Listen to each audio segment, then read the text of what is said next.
Hello friends, myself Akhlaq Khan and welcome to my YouTube channel success point. आज हम class 10th का exercise 1.1 के आगे क्वेश्चन करेंगे। क्वेश्चन नंबर 2 से सॉल्व करेंगे। 2 जो हमें बताता है कि 2 का क्वेश्चन मैं पढ़ देता हूँ। आप एनसीईआरटी की बुक उठाइएगा, उसमें क्वेश्चन एक्सरसाइज 1.1 का क्वेश्चन नंबर 2 आप पढ़ेंगे एक्सरसाइज 1.1 का। कि 2 में दिया हुआ है कि an army contingent of 616 members is to march behind an army band of 32 members in a parade. The two groups are to march in the same number of columns. What is the maximum number of columns in which they can march? मैंने बताया हुआ है कि हमारे पास army की contingent है, एक army की टुकड़ी है, समूह है। वो जो है एक समूह 616 सदस्यों की है और दूसरा जो है दूसरा 32 सदस्यों की। ये इनको परेड करना है। और परेड करने के लिए इनको कितने कॉलम में अधिक से अधिक मैक्सिमम से मैक्सिमम कितने कॉलम में बांटा जाए कि ये बराबर चल सकें। सिंपल से बात है। जहां कहीं भी दो नंबर्स दिए हो और उसमें मैक्सिमम की बात पूछ रहा है तो हम उसमें डायरेक्टली उसका HCF निकालते हैं।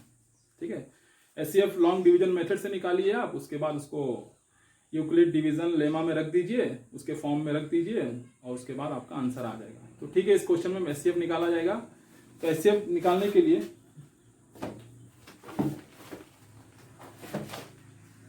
हमारे पास 2 नंबर थे 616 एंड 32। ठीक है, अब इसमें बताइए कि 616 32 से बड़ा है। ठीक है, तो 616 अंदर रहेगा और ये 32 जो इसके बाहर रहेगा। सिंपल से आप इसमें डिवाइड कीजिए। डिवाइड आप लोग जानते ही करने के लिए। तो 32 1 जा 32 हो जाएगा। ठीक, 11 में से 2 गया बचेगा 9 और 5 में से 3 गया बचेगा 2। ठीक है, यहाँ से उतारेंगे 6। 32 जो 9 से जाएगा तो 2 9 जा 18 का 8 1 कैरी और 9 3 जा 27 1 28। ठीक, लाइन खींचेंगे, इसको माइनस करेंगे। 16 में से 8 गया 8 बचेगा, 8 में से 8 गया 0 0।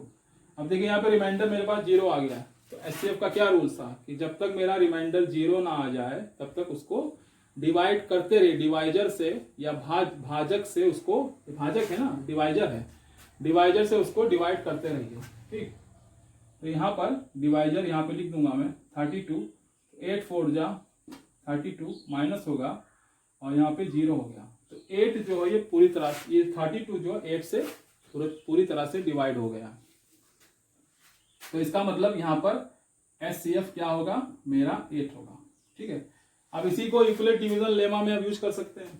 तो ऐसा बन जाएगा ये। ठीक है, 616 इज इक्वल टू 32 मल्टीप्लाई 19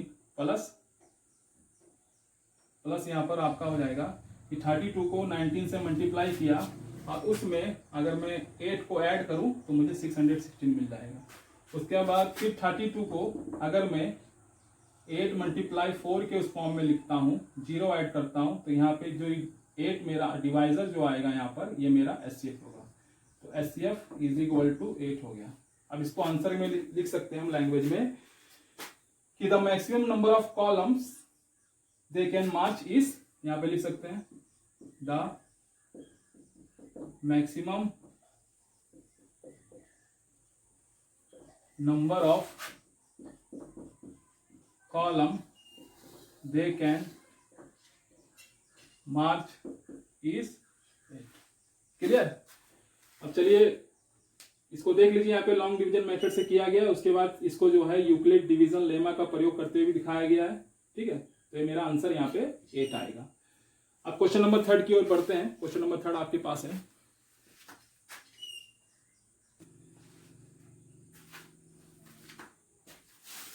हाँ, तो ये आपके सामने 3rd क्वेश्चन है कि using Euclid division lemma to show that the square of any positive integers is in the form of 3m plus 1 और for integers for some integer m।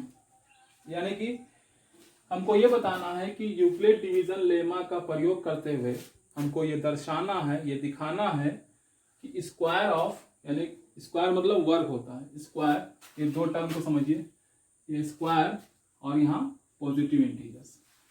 Square मतलब वर्ग होता है। स्क्वायर तो आपने पढ़े होगा ना कि मान लीजिए किसी नंबर का स्क्वायर करते हैं हम, जैसे कि मेरे पास 2 है तो 2 का स्क्वायर कितना होगा 4 होगा भाई। स्क्वायर करने के स्क्वायर लगाया जाता है ना, 4 होगा। फिर ये आप लोग पढ़ ही चुके हैं। अब पॉजिटिव इंटीजर्स, पॉजिटिव इंटीजर आपका 1 हुआ, 2 हुआ, 3 हुआ। पॉजिटिव इंटीजर आपका 1 हो सकता है, 2 हो सकता है, 3 हो सकता है, ठीक है। और आपका Q हो सकता है, आपका 3m हो सकता है। अब देखिए Q और 3m क्यों लिख रहा हूं मैं, अरे भाई 3m लिख रहा हूं, मान लीजिए m को मैं 1 ले लेता हूं तो 3 मल्टीप्लाई 1 आगे जाके 3 बनेगा ना, तो 3 बन गया ना, देखिए 3 बन गया ना। Q को मैं 1 ले लेता हूं तो आगे जाके Q भी एक इंटीजर बन जाएगा। तो कोई मतलब नहीं कि नंबर्स केवल इंटीजर 1 2 3 होता है। इंटीजर 3m + 1 हो सकता है, इंटीजर Q हो सकता है, इंटीजर 3m का होल स्क्वायर हो सकता है, इंटीजर Q स्क्वायर हो सकता है, ठीक है।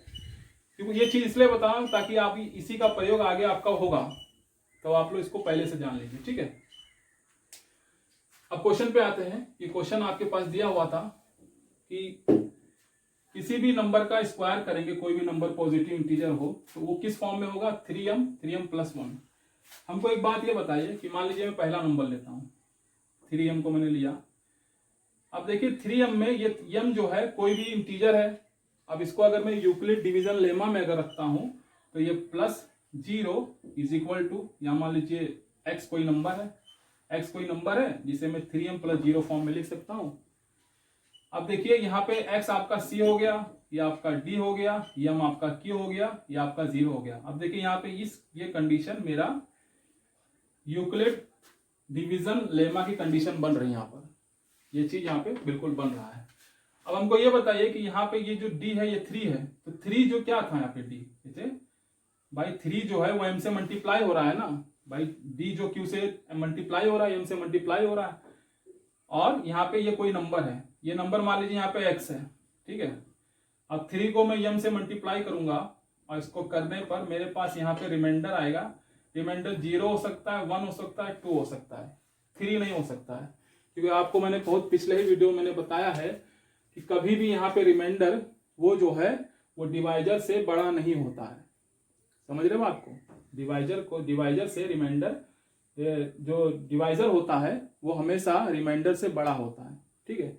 यानी इस कंडीशन में जो अगर हम इस कंडीशन को अगर 0 में ले लेता हूं, 1 ले लेता हूं, 2 ले लेता हूं, तो मुझे ये नंबर निकालने में काफी आसानी हो जाती है, ठीक है। तो इसी का प्रयोग करते हुए मैं आगे बढ़ता हूं। अब देखिए इसको लिखना नहीं, इसको खाली समझना है इस चीज को, ठीक है। तो इस चीज को मैं साइड में रखता हूं, साइड में मतलब यहां लिख देता हूं 3, यहाँ कोई नंबर x है और यहाँ m। डिवाइड करने पर यहाँ पे रिमाइंडर मेरा 0 आया, 1 आया, 2 आया, ठीक।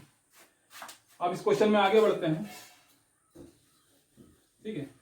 आगे बढ़ने के लिए हम कुछ कंडीशन कुछ मानेंगे, कुछ एज्यूम करेंगे, कुछ मानेंगे ये कि लेट, माना ये जाएगा कि let x be any positive integer which is in the form of 3q और 3q + n, 3q + 1 के फॉर्म में, ठीक है। हमारे पास एक कोई इंटीजर्स है तो वो, अब देखिए यहाँ पे 3 है तो क्या मैं इसको 3q लिख सकता हूं ना। देखिए भाई जब मैंने यूक्लिड डिवीजन लेमा का प्रयोग किया इसको, इसके लिए, तो क्या ये आगे जो ये बन सकता है ना x = 3q + 0 बन सकता है कि नहीं बन सकता है। तो उसी चीज को मैंने यहाँ पे एज्यूम कर लिया, यानी लिख लिया कि मान लेते हैं कि x कोई भी धनात्मक पूर्णांक है जिसे हम 3q और 3q + 1 के उसमें दर्शा सकते हैं। समझ रहे हैं, धनात्मक पूर्णांक मतलब 1 2 3 4 q का वर्ग q + 1 है ना, कुछ भी हो सकता है धनात्मक पूर्णांक। तो पहली कंडीशन के हिसाब से मैं लेता हूं कि x = 3q + 0। अब चूंकि यहाँ पे स्क्वायर की बात किया हुआ है तो मैं ये दोनों साइड यानी कि दोनों तरफ जो है, दोनों तरफ मैं क्या लूंगा, स्क्वायर लूंगा यानी वर्ग लूंगा। तो मेरा हो जाएगा x² = 3q का होल स्क्वायर, ये आगे बन जाएगा बराबर 9q हो जाएगा, क्या हो जाएगा 9q का स्क्वायर हो जाएगा। अब क्या 9q में से मैं 3 कॉमन ले सकता हूं, तो अंदर मेरे पास होगा 3q का होल स्क्वायर या 3q स्क्वायर हो जाएगा। ठीक है भाई, 3 3 9, और देखिए कॉमन हो गया ना। अब यहाँ पे 3q क्या है, यहाँ पर 3 इज इक्वल टू 3m हो जाएगा, यानी x square is equal to मेरा 3m हो जाएगा। यहाँ पर m जो है 3q स्क्वायर है। अब चूंकि मैंने आपको पहले ही चीज समझा दिया था कि q स्क्वायर को अगर 1 रखता हूं तो 1 का स्क्वायर क्या हो जाएगा, 1 होगा, और 3 मल्टीप्लाई 1 करेंगे तो 3 आएगा। तो कोई इंटीजर अगर है तो 3 हो सकता है ना भाई, इंटीजर 3 हो सकता है, 2 हो सकता है, 4 हो सकता है ना। वो भी धनात्मक की बात कर रहा है कि कोई इंटीजर आपका ऋणात्मक भी होता है, नेगेटिव इंटीजर भी होता है, लेकिन यहाँ पे पॉजिटिव की बात कर रहा है। ठीक है, तो ध्यान रखिएगा कि मैं पॉजिटिव क्यों यूज कर रहा हूँ, प्लस वाले नंबर क्यों ले रहा हूँ, क्योंकि यहाँ पे प्लस वाली बात कर रहा है सवाल में। ठीक है, उसी हिसाब से दूसरा कंडीशन में प्रूफ करता हूं। तो देखिए यहाँ पे देखिए किसी का स्क्वायर 3m फॉर्म में प्रूफ हो गया। ठीक है, आगे बढ़ते हैं। x बराबर 3q प्लस 1, यहां पर भी हम इसका दोनों तरफ स्क्वायर करेंगे। ठीक है, स्क्वायर करने पे ये एक्स स्क्वायर 3q प्लस 1 का होल स्क्वायर आ जाएगा। ठीक है, आपने a प्लस बी का होल स्क्वायर का फॉर्मूला पढ़ा ही होगा। क्या होता है a प्लस बी का होल स्क्वायर होता है बराबर a स्क्वायर प्लस 2ab प्लस बी स्क्वायर होता है। ठीक है, तो इसी फॉर्मूले को मैं रख दूंगा इसके अंदर, तो मेरा हो जाएगा, अब ये मेरा 3q a है, 1 मेरा यहाँ पर b है, तो मेरा हो जाएगा 3q का whole square plus 2 multiply 3q multiply 1 plus 1 का होल स्क्वायर, आगे जाके हो जाएगा 9q का स्क्वायर, 3 2 जा 6q प्लस 1। अब क्या 9q स्क्वायर और प्लस 6q में मैं 3 को कॉमन निकाल सकता हूं, अंदर मेरे पास बचेगा q स्क्वायर 2q प्लस 1। ठीक है, अब देखिए यहाँ पे मैं इसको 3m प्लस 1 लिख सकता हूं। इस पूरे नंबर को मैं इंटीजर बता सकता हूं।